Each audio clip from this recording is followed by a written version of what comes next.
So I'm going to highlight these 4 bars and keyboard shortcut Command-Shift-M, but I can right click and choose Insert Empty MIDI Clip. Okay, let's also loop just this section by hitting Command-L and looping just these 4 bars. And let's bring this up. A keyboard shortcut in Ableton Live 12 is Command-Option-E, which will bring up the clip view to full range. Command-Option-E again will bring it back down, which is great. I love it. Okay, sweet. Let's keep it simple. Let's do C minor. I'm going to change the scale to C minor. And we can maybe see only the notes of the scale. So it will be easier to choose notes just in C minor. And let's start, and we'll start simple with a progression that probably should have mostly minor chords in order to make it dark. And another dark element that we can add to our progression is maybe descending, going down in some way. Okay, so mostly minor chords. We'll do like a few majors, of course, not to make it too bland, and maybe descending. So let's try. We'll start with C, and let's build the C major minor chord on top here. So this is just the C below. I'm gonna hold Option to take it, to copy it, and let's copy it to another C above here. Let's build the minor chord.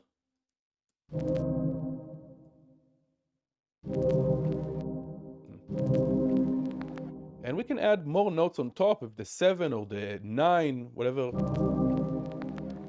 you want, maybe the 7. Okay, maybe. We can also move this octave higher, so now we're just voicing the chord differently. Okay, it's really up to us how we want to do it. Let's continue. Let's say we said we're going down, so let's go down, maybe something like this. And we'll keep the same, maybe like this.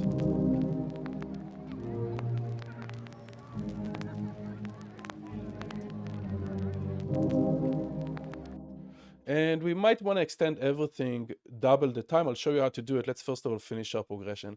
So here we can go to B flat, but instead of B flat, we have other chords in the key that are with B flat. We can go maybe to G minor, and we can keep the G here.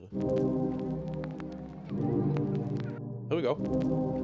So it's just a 1 note difference. This is B flat major. Okay, it has kind of like, let's say, turn this off so we can hear it better. Major sound, but let's make it G minor. It's just inverted. It's on a second inversion. Oh, sorry, first inversion. Nice. A flat, let's build a major chord. Just a regular major chord here.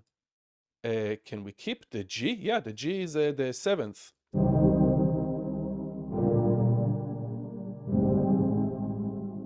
Nice. Let's extend this. Shift and arrow keys. And then G, let's go back to G minor. And maybe in this case we can go to G minor 7th.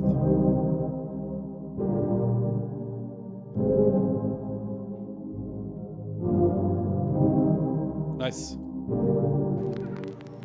Let's tone down our... Okay, excellent. So again, we try to make a chord progression that is dark. So we use the dark sound. We'll add more sounds to this. But the progression itself is mostly minor chords. We have this and this. 1 major chord to keep it interesting. And again, it's descending. Okay? Many ways of doing this. I'm just trying to, again, justify what I'm doing here. But there's endless, of course, progressions you can do. Sweet. Any questions on this? Okay, you can even sample. You don't have to use make your own. Just kind of model production. Okay, let's layer it with another sound, and we can I'll also give you this sound. This is from our ambient jungle class, where we have this pad generator, where it's automatically making a ambient pad for you with a chord, but we can turn off this chord, turn it all the way down, and now it's just a pad sound. Let's bring our chords here, turn this down. Oh, and by the way, we want to maybe make everything twice as long with this chord progression. Let's see if that works. I'm going to take this clip and I'm going to just click in the background so I don't select any notes. Let's do ×2. And now we can just extend this.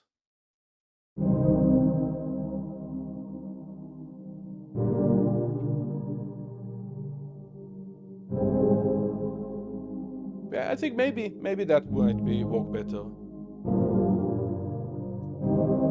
Let's copy it here to our pad.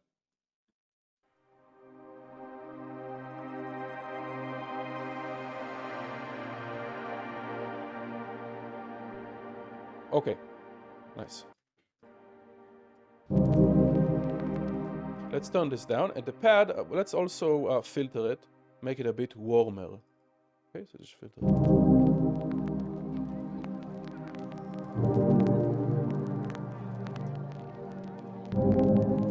Let's make it a bit more interesting, just to remind everyone that you don't need a MIDI controller to record automation. We can just use our mouse.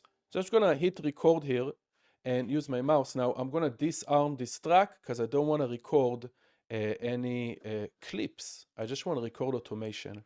And for automation, you just need this to be on right here.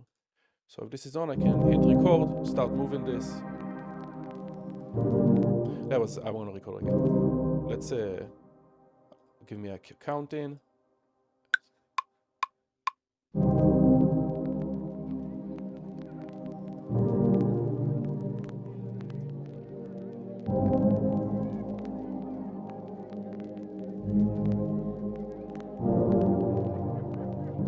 Okay, so you can record in real time just with your mouse. I think it's very effective for things that you just want them to have movement without needing to start doing with the mouse all this graph stuff. Okay, sweet. I'm continuing. Let me know if there's any questions. Okay, so I mentioned we can also make a pad, atmospheric sound, with the Foley effects. This kind of atmospheric sounds. So what we're going to do is we're going to accentuate one of the frequencies, one of the notes here, with an EQ. Now, I did give you also a link. Do I have it?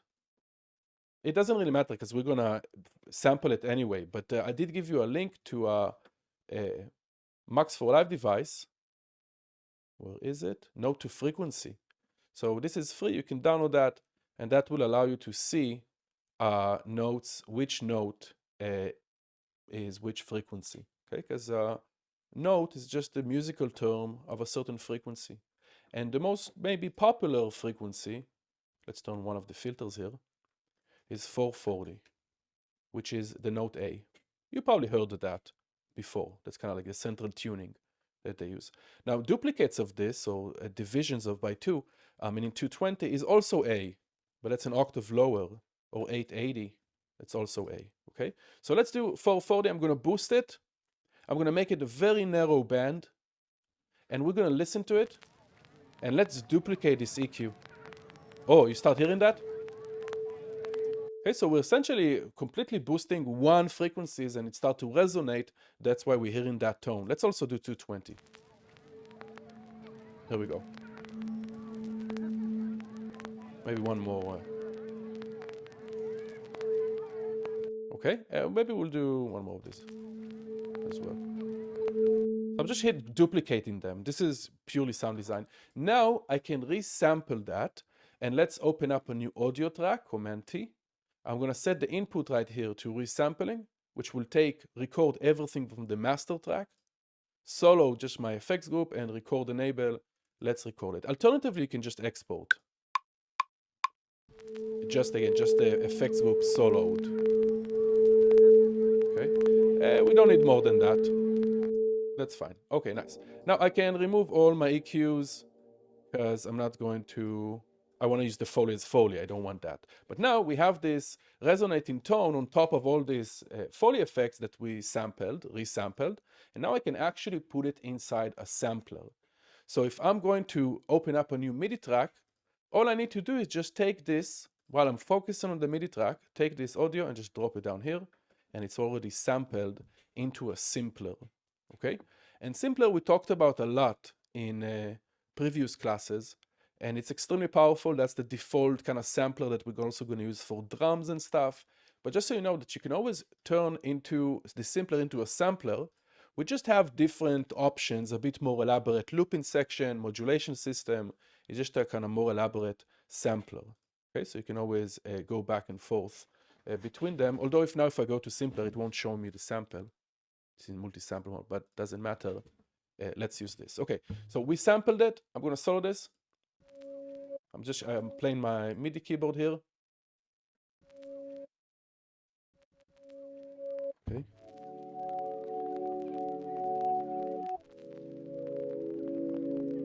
Okay, so we already have now we have a kind of a key sound. Let's turn it into a pad, but it's now embedded with all those Foley effects, kind of like we sampled it almost from a vinyl. Nice. Let's say first of all make it into a pad. I'm going to go right here under the Filter Global tab.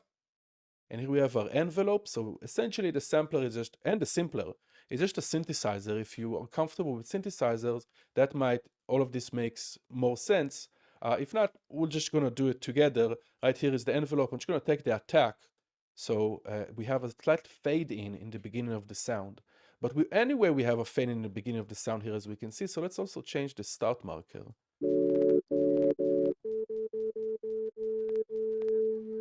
Nice. Now, when I play the note C, it doesn't really mean that we're playing C. Let's load the tuner, right? Because we boosted the frequency of A. So when I play C, it actually plays A. Let's tune the sampler. I'm going to go under sample. And just going to set this root note to A. There we go. Nice. So now when I'm playing on my keyboard, or what I'm going to do in the MIDI clip, it's actually going to be the correct notes. Nice. Now, from here, there's a lot of stuff we can do. Let's also bring up the release mode. So we have kind of a fade out at the end. Even after I release the note, we can hear it. Nice. And of course, we can add effects, like let's add some reverb.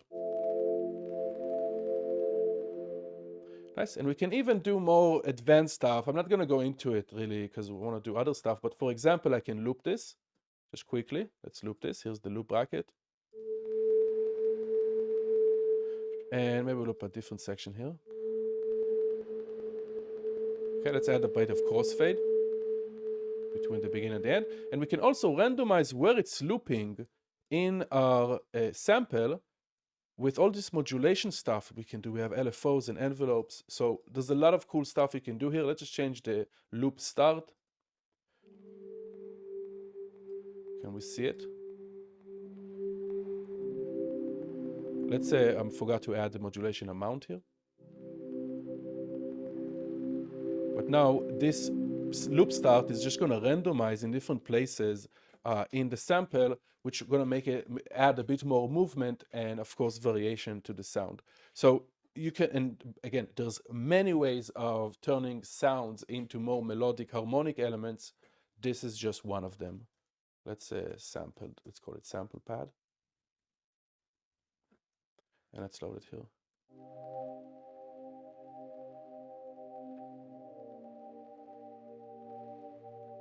Nice. Now let's add some glide in between the chords so they sound a bit more interesting.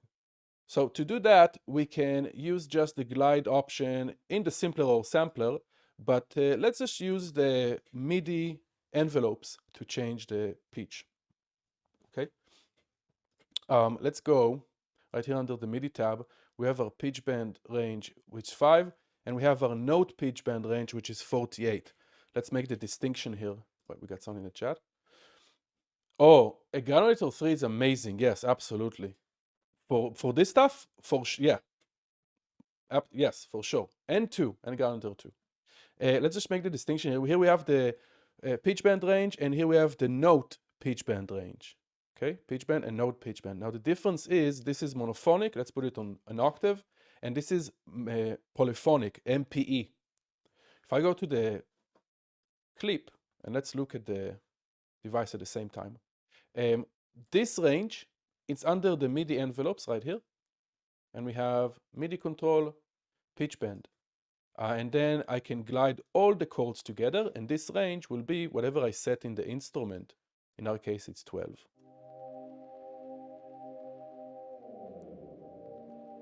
okay?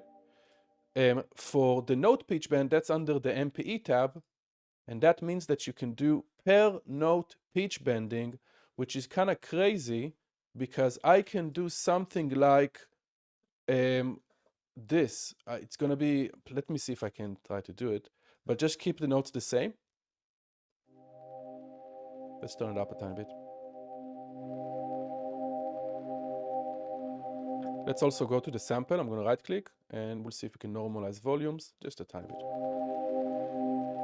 Okay, MPE. Now we have, if under the MPE tab, we have each note have its own pitch bending.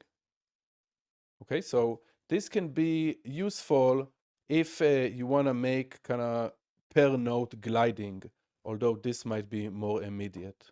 Okay, can I turn on the grid? Okay. Not sure why it doesn't show me the pitch, but I'll show you later. We don't want to spend too much time on this. We'll just use the regular envelopes. MIDI control pitch bend. Just here at the end, gliding into the other one. Oh, let's copy it. Okay, maybe something like this. A bit more at the end, a bit more extreme. And here at the beginning.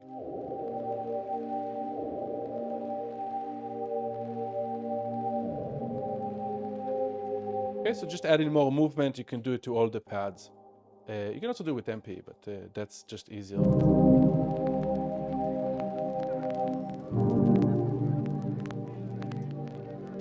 Okay, let's add also some bass here. I did make you an instrument for bass, but let's just very quickly do the fundamental here of what this sound is. You can use any synthesizer. Let's use Wavetable.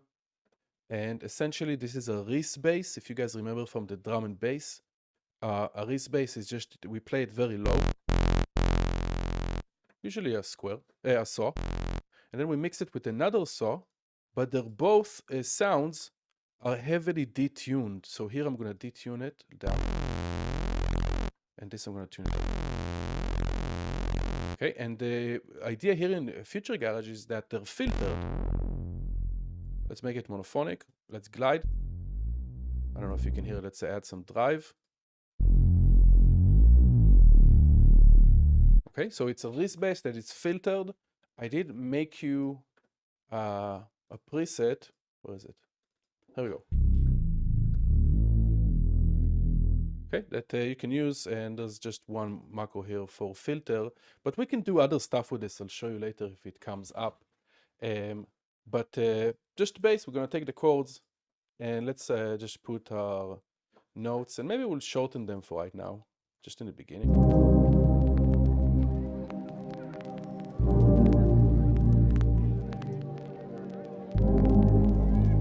Okay, nice. Now, before we're gonna start adding all our vocals and stuff, let's start working on some drums and talk about all those concepts, because we still should add some extra stuff maybe to our entire kind of atmospheric vibe, but especially the vocal samples. I'll show you some acapellas that I gave you some links to, okay? So let's bass. Sweet. Nice. Now, this background music can be anything you want. We are going into something more atmospheric today, but you can take it, and it doesn't have to be electronic even. The main, I think, idea is the rhythm and the drums here. Okay, sweet. Any questions? I have a quick question. Yes. When you were doing the pitch bend, when you're automating the pitch bend manually, I guess I'm a little confused by what you do in the what's different by doing, you did that in the envelopes tab and not the MPE tab. And I'm not really quite sure why you use one or the other. Okay. Yeah. Sweet. So I'm gonna use the wavetable for this. Let me just make sure, because I don't know why I didn't see the notes there. What if I go here? Oh, because this. Okay, let me go back. Just a point for everyone with the MP. The MP, I don't think it will show you Here we go. So I was on scale. It didn't show me the per notes pitch bend, but you have to turn this off in order to see it. Okay, so the difference is here we have under envelopes. This is MIDI pitch bend. You can do this from your MIDI controller if you have those wheels on the left. That's the MIDI pitch bend. And this will be the range of the pitch bend, 12 semitones. And if you're using any other instrument, you'll have to find the place where you can set up the MIDI pitch bend range. For example, in the wavetable is under MIDI. Here it is, pitch bend range, compared to our note pitch bend, we'll talk about in a second. And even plugins, even if I use stuff like Serum or whatever, they will have somewhere that we can set up the pitch bend range right here. Okay, and that's the regular classic MIDI pitch bend, the same that we have on our MIDI controllers, that wheel. So that's going to pitch bend all the notes at the same time. But we also have the MPE, and the MPE will allow us to pitch bend each note separately. And maybe it's a good time to just maybe save this a second. And we'll go just to show what it means to pitch bend each note individually, okay? So let me just, this will sound weird, but let's do something like this. Let's turn it up.